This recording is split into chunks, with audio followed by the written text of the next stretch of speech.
एका पॅनमध्ये मोठी वाटी बदाम, मोठी वाटी काजू घालून हे आपण भाजून घेणार आहोत, ते काढून घ्यायचं आहे। त्याच पॅनमध्ये भोपळ्याच्या बिया, सूर्यफुलाच्या बिया आणि अक्रोड घालून ते पण भाजून घेऊन आपण काढणार आहोत। 2 चमचे तूप घालून बारीक केलेला डिंक थोडा थोडा करून आपण तळून घेणार आहोत। तळलेला डिंक आपण काढून घ्यायचा आहे। त्याच पॅनमध्ये 2 चमचे पुन्हा एकदा तूप घालून त्यामध्ये मोठी वाटी गव्हाचे पीठ घालायचं आहे, ते पण 10 मिनिटांसाठी खरपूस भाजून घ्यायचं आहे।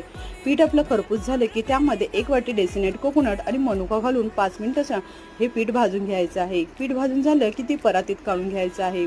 मिक्सरचे भांडे घेऊन जे ड्रायफ्रूट आपण भाजलेले आहे ते घालून घेणार आहोत। त्यामध्ये 1.5 वाटी गूळ घालून जाडसर वाटायचं आहे आणि ते पण आपण परातीत काढून घ्यायचं आहे। 1 चमचा आपण वेलची पावडर घालून हे जिन्नस सगळं एकत्र करून घेणार आहोत।